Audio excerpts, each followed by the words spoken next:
अनंत कोटि ब्रह्मांड नायक राजाधिराज योगीराज परब्रह्म श्री सच्चिदानंद सद्गुरु साईनाथ महाराज की जय।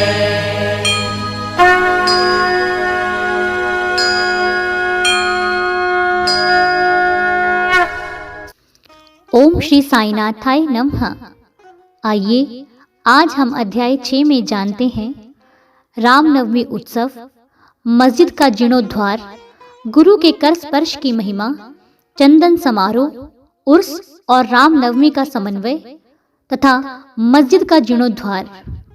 आइए अध्याय प्रारंभ करते हैं। गुरु के कर स्पर्श के गुण। जब सद्गुरु ही नाव के खेवैया हैं तो वे निश्चय ही कुशलता तथा सरलता पूर्वक इस भव सागर के पार उतार देंगे। सद्गुरु शब्द का उच्चारण करते ही मुझे श्री साईं बाबा की स्मृति आ रही है। ऐसा प्रतीत होता है कि मानो वे स्वयं मेरे सामने खड़े हैं और मेरे मस्तक पर उदी लगा रहे हैं। देखो देखो, वह अपना वरद हस्त उठाकर मेरे मस्तक पर रख रहे हैं। अब मेरा हृदय आनंद से भर गया है, मेरे नेत्रों से प्रेमाश्रु बह रहे हैं। सद्गुरु के कर स्पर्श की शक्ति महान आश्चर्यजनक है। लिंग शरीर जो संसार को भस्म करने वाली अग्नि से भी नष्ट नहीं होता, वह गुरु के कर स्पर्श से पल भर में ही नष्ट हो जाता है।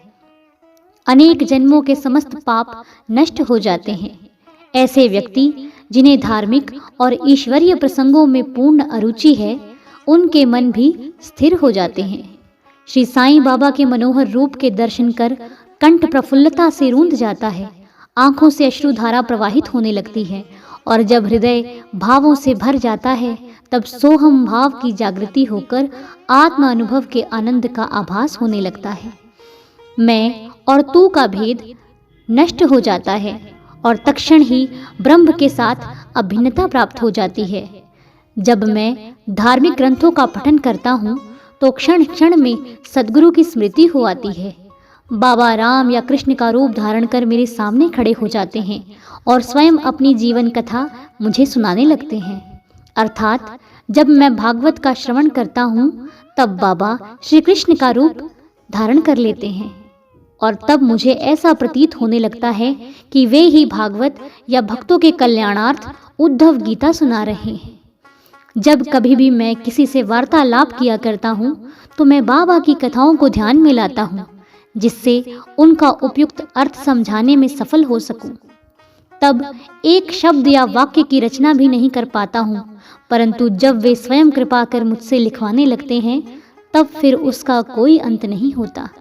जब भक्तों में अहंकार की वृद्धि होने लगती है तो वे शक्ति प्रदान कर उसे अहंकार शून्य बनाकर अंतिम ध्येय की प्राप्ति करा देते हैं तथा उसे संतुष्ट कर अक्षय सुख का अधिकारी बना देते हैं। जो बाबा को नमन कर अनन्य भाव से उनकी शरण में जाता है उसे फिर कोई साधना करने की आवश्यकता नहीं। धर्म, अर्थ, काम और मोक्ष उसे सहज ही प्राप्त हो जाते हैं। ईश्वर के पास पहुंचने के 4 मार्ग हैं: कर्म, ज्ञान, योग और भक्ति। इन सब में भक्ति मार्ग अधिक कंटाकीर्ण गड्ढों और खाइयों से परिपूर्ण है, परंतु यदि सद्गुरु पर विश्वास कर गड्ढों और खाइयों से बचते और पदानुक्रमण करते हुए सीधे अग्रसर होते जाओगे तो तुम अपने ध्येय अर्थात ईश्वर तक आसानी से पहुंच जाओगे। श्री साईं बाबा ने निश्चयात्मक स्वर में कहा है कि स्वयं ब्रह्म और उनकी विश्व की उत्पत्ति, रक्षण और लय करने आदि की भिन्न भिन्न शक्तियों के पृथकत्व में भी एकत्व है। इसे ही ग्रंथकारों ने दर्शाया है। भक्तों के कल्याणार्थ श्री साईं बाबा ने स्वयं जिन वचनों से आश्वासन दिया था उनको नीचे उद्धृत किया जाता है। मेरे भक्तों के घर अन्न तथा वस्त्रों का कभी अभाव नहीं होगा। यह मेरा वैशिष्ट्य है कि जो भक्त मेरी शरण में आ जाते हैं और अंतःकरण से मेरे उपासक हैं, उनके कल्याणार्थ मैं सदैव चिंतित रहता हूँ। कृष्ण भगवान ने भी गीता में यही समझाया है। इसीलिए भोजन तथा वस्त्र के लिए अधिक चिंता न करो। यदि कुछ मांगने की अभिलाषा है तो ईश्वर को ही मांगो। सांसारिक मान व उपाधियां त्याग कर ईश कृपा तथा अभयदान प्राप्त करो और उन्हीं के द्वारा सम्मानित हो। सांसारिक साधनों से कुपथगामी मत बनो। अपने इष्ट को दृढ़ता से पकड़े रहो। समस्त इंद्रियों और मन को ईश्वर चिंतन में प्रवृत्त रहो। किसी पदार्थ से आकर्षित न हो।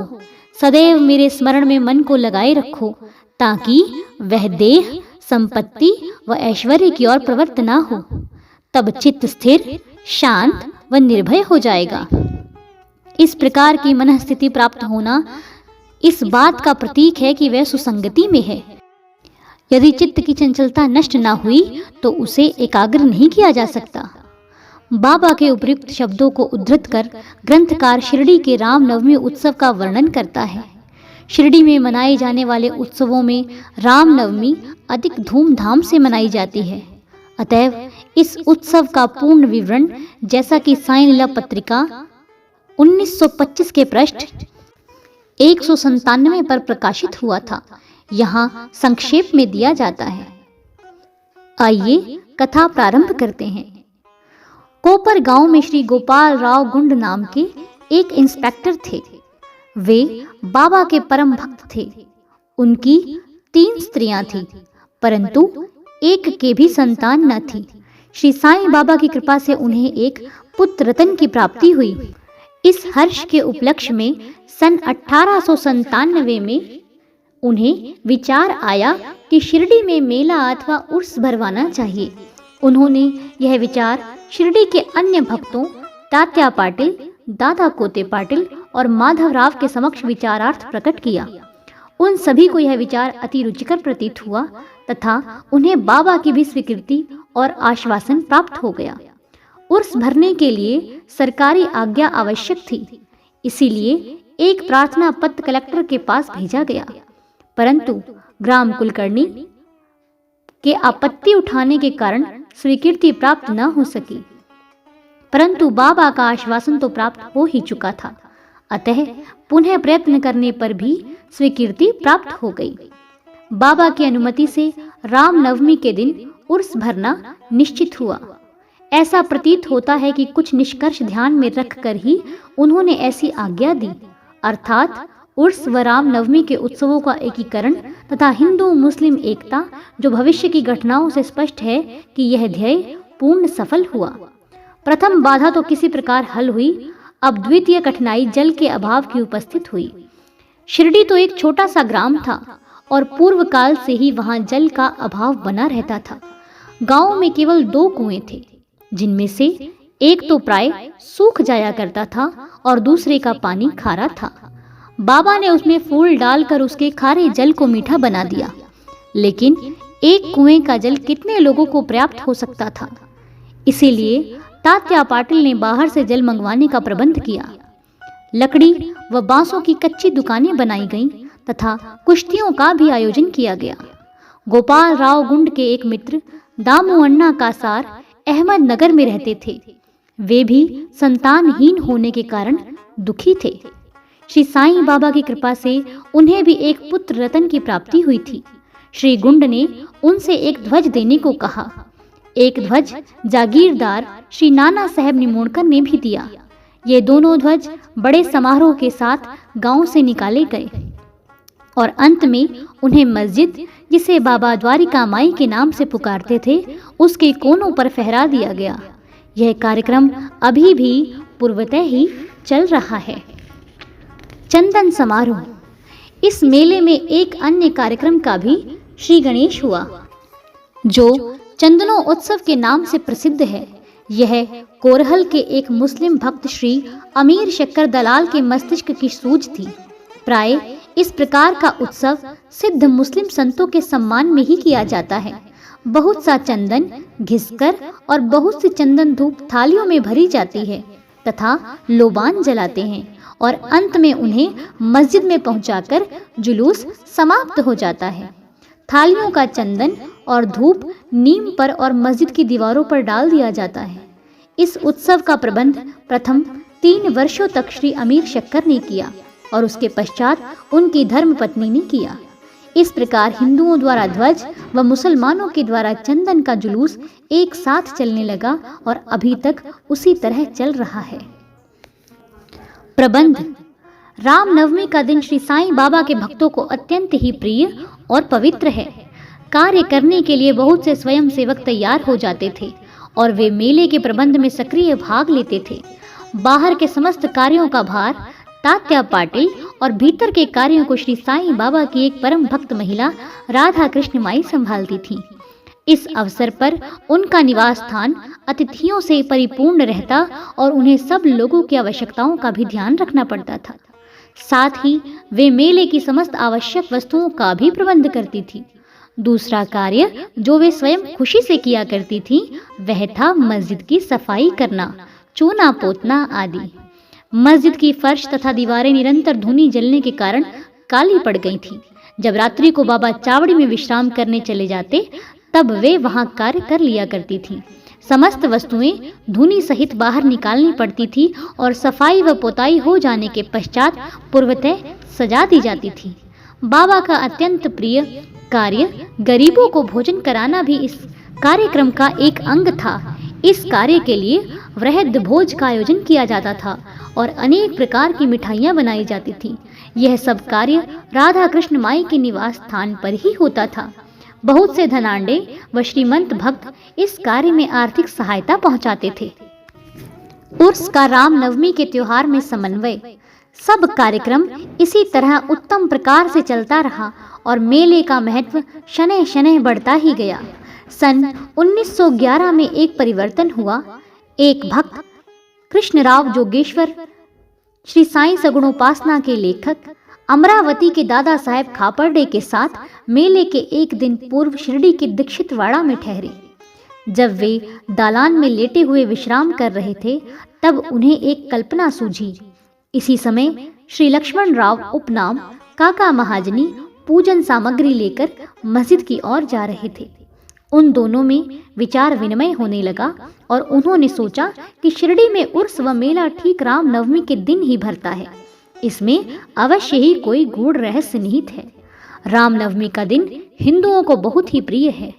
कितना अच्छा हो यदि रामनवमी उत्सव का भी श्री गणेश कर दिया जाए। काका महाजनी को यह विचार रुचिकर प्रतीत हुआ। अब मुख्य कठिनाई हरिदास के मिलने की थी जो इस शुभ अवसर पर कीर्तन व ईश्वर गुणानुवाद कर सके। परंतु भीष्म ने इस समस्या को हल कर दिया। उन्होंने कहा कि मेरा स्वरचित राम आख्यान जिसमें राम जन्म का वर्णन है तैयार हो चुका है। मैं उसका ही कीर्तन करूंगा और तुम हारमोनियम पर साथ करना तथा राधा कृष्ण माई सुठवड़ा अर्थात सोंठ का शक्कर मिश्रित चूर्ण तैयार कर देंगी। तब वे दोनों शीघ्र ही बाबा की स्वीकृति प्राप्त करने हेतु मस्जिद को गए। बाबा तो अंतर्यामी थे, उन्हें तो सब ज्ञान था कि वाड़े में क्या क्या हो रहा है। बाबा ने महाजनी से प्रश्न किया कि वहाँ क्या चल रहा था। इस आकस्मिक प्रश्न से महाजनी घबरा गए और बाबा के शब्दों का अभिप्राय न समझ सकने के कारण वे स्तब्ध होकर खड़े रह गए। तब बाबा ने भीष्म से पूछा, क्या बात है? भीष्म ने रामनवमी उत्सव मनाने का विचार बाबा के समक्ष प्रस्तुत किया तथा स्वीकृति देने की प्रार्थना की। बाबा ने भी सहर्ष अनुमति दे दी। सभी भक्त हर्षित हुए और राम जन्मोत्सव मनाने की तैयारियां करने लगे। दूसरे दिन रंग बिरंगी झंडियों से मस्जिद सजा दी गई। श्रीमती राधा कृष्ण माई ने एक पालना लाकर बाबा के आसन के समक्ष रख दिया और फिर उत्सव का प्रारंभ हो गया।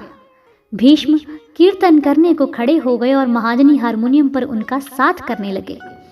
तभी बाबा ने महाजनी को बुलवा भेजा। यहाँ महाजनी शंकित थे कि बाबा उत्सव मनाने की आज्ञा देंगे भी या नहीं, परंतु जब वे बाबा के समीप पहुंचे तो बाबा ने उनसे प्रश्न किया, यह सब क्या है? ये पालना क्यों रखा गया है? महाजनी ने बतलाया कि रामनवमी का कार्यक्रम प्रारंभ हो गया है और इसी कारण यह पालना यहाँ रखा गया है। बाबा ने निंबर पर से 2 हार उठाए। उनमें से एक हार तो उन्होंने काका जी के गले में डाल दिया तथा दूसरा भीष्म के लिए भेज दिया। अब कीर्तन प्रारंभ हो गया था। कीर्तन समाप्त हुआ तब श्री राजा राम की उच्च स्वर में जय जयकार हुई।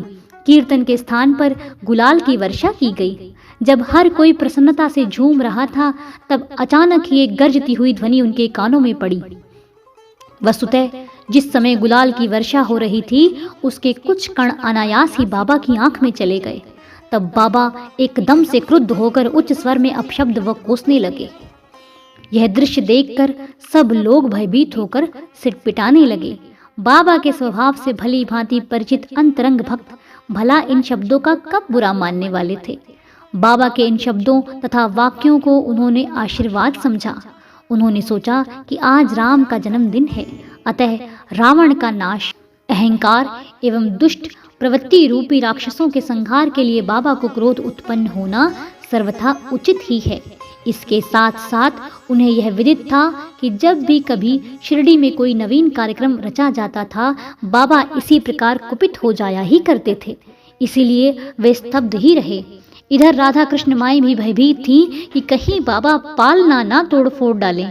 इसीलिए उन्होंने काका महाजनी से पालना हटाने को कहा, परंतु बाबा ने ऐसा करने से उन्हें रोका। कुछ समय पश्चात बाबा शांत हो गए और उस दिन की महापूजा और आरती का कार्यक्रम निर्विघ्न समाप्त हो गया। उसके बाद काका महाजनी ने बाबा से पालना उतारने की अनुमति मांगी, परंतु बाबा ने अस्वीकृत करते हुए कहा कि अभी उत्सव संपूर्ण नहीं हुआ है। अगले दिन गोपाल काला उत्सव मनाया गया, जिसके पश्चात बाबा ने पालना उतारने की आज्ञा दे दी। उत्सव में दही मिश्रित पोहा एक मिट्टी के बर्तन में लटका दिया जाता है और कीर्तन समाप्त होने पर वह बर्तन फोड़ दिया जाता है और प्रसाद के रूप में वह पोहा सबको वितरित कर दिया जाता है, जिस प्रकार श्री कृष्ण ने ग्वालों के साथ किया था। रामनवमी उत्सव इसी तरह दिन भर चलता रहा। दिन के समय 2 ध्वजों का जुलूस और रात्रि के समय चंदन का जुलूस बड़ी धूमधाम और समारोह के साथ निकाला गया। इस समय के पश्चात ही उर्स रामनवमी के उत्सव में परिवर्तित हो गया। अगले वर्ष 1912 से रामनवमी के कार्यक्रमों की सूची में वृद्धि होने लगी। श्रीमती राधा कृष्ण माई ने चैत्र की प्रतिपदा से नाम सप्ताह प्रारंभ कर दिया। लगातार दिन रात 7 दिन तक भगवत नाम लेना नाम सप्ताह कहलाता है। सब भक्त इसमें बारी बारी से भाग लेते थे। वे भी प्रातःकाल सम्मिलित हो जाया करती थीं। देश के सभी भागों में रामनवमी का उत्सव मनाया जाता है। इसीलिए अगले वर्ष हरिदास के मिलने की कठिनाई पुनः उपस्थित हुई, परंतु उत्सव के पूर्व ही यह समस्या हल हो गई।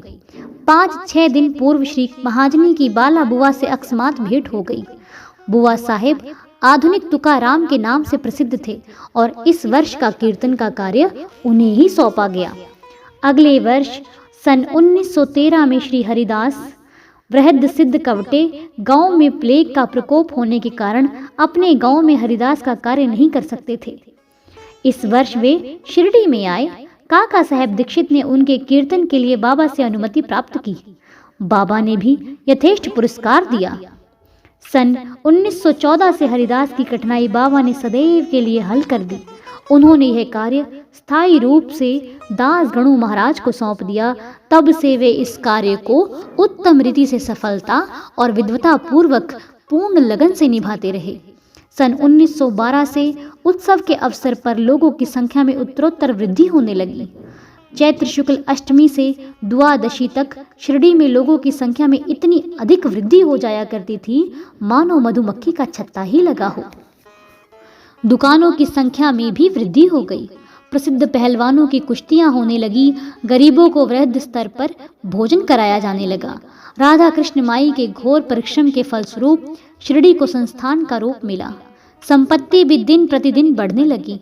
एक सुंदर घोड़ा, पालकी, रथ और चांदी के अन्य पदार्थ, बर्तन, पात्र, शीशे इत्यादि भक्तों ने उपहार में भेंट किए।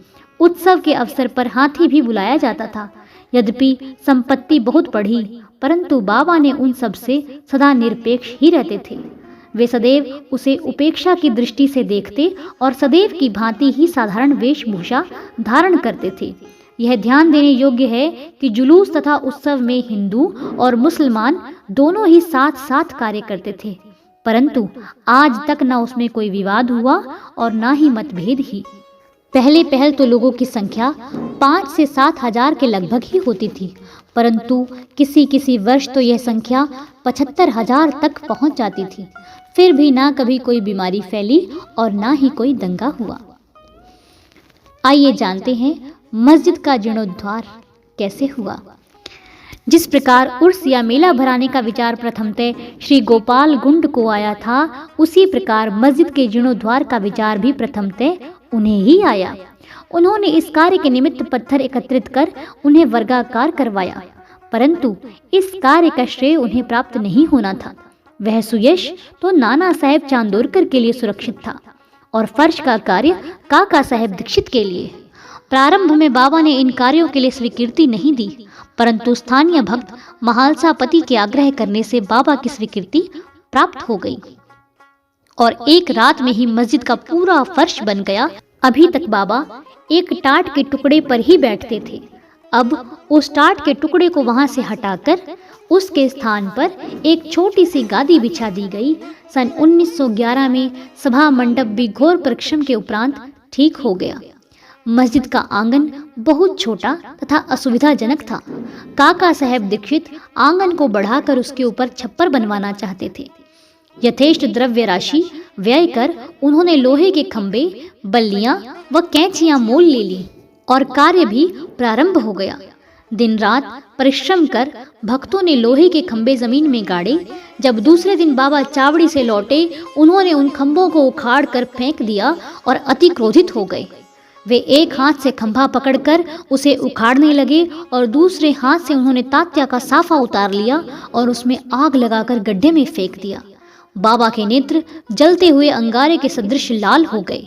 किसी को भी उनकी ओर आंख उठाकर देखने का साहस नहीं होता था। सभी बुरी तरह भयभीत होकर विचलित होने लगे कि अब क्या होगा। भागोजी शिंदे कुछ साहस करके आगे बढ़े, पर बाबा ने उन्हें धक्का देकर पीछे ढकेल दिया। माधवराव की भी वही गति हुई। बाबा उनके ऊपर भी ईंट के ढेले फेंकने लगे। जो भी उन्हें शांत करने गया उसकी वही दशा हुई। कुछ समय के पश्चात क्रोध शांत होने पर बाबा ने एक दुकानदार को बुलाया और एक जरीदार फेंटा खरीदकर अपने हाथों से उसे तात्या के सिर पर बांधने लगे, जैसे उन्हें विशेष सम्मान दिया गया हो। यह विचित्र व्यवहार देखकर भक्तों को आश्चर्य हुआ। वे समझ नहीं पा रहे थे कि किस अज्ञात कारण से बाबा इतने क्रोधित हुए। उन्होंने तात्या को क्यों पीटा और तत्क्षण ही उनका क्रोध क्यों शांत हो गया। बाबा कभी कभी अति गंभीर तथा शांत मुद्रा में रहते थे और बड़े प्रेम पूर्वक वार्तालाप किया करते थे, परंतु अनायास ही बिना किसी गोचर के कारण वे क्रोधित भी हो जाया करते थे। ऐसी अनेक घटनाएं देखने में आ चुकी हैं, परंतु मैं इसका निर्णय नहीं कर सकता कि उनमें से कौन सी लिखूं और कौन सी छोड़ूं। अतः जिस क्रम में वे याद आती जाएंगी उसी प्रकार उनका वर्णन किया जाएगा। अगले अध्याय में बाबा यवन हैं या हिंदू, इसका विवेचन किया जाएगा तथा उनके योग, साधना, शक्ति और अन्य विषयों पर भी विचार किया जाएगा। श्री सद्गुरु साईनाथार्पणमस्तु। शुभम भवतु। सप्ताह पारायण प्रथम विश्राम। ओम श्री साईनाथाय नमः।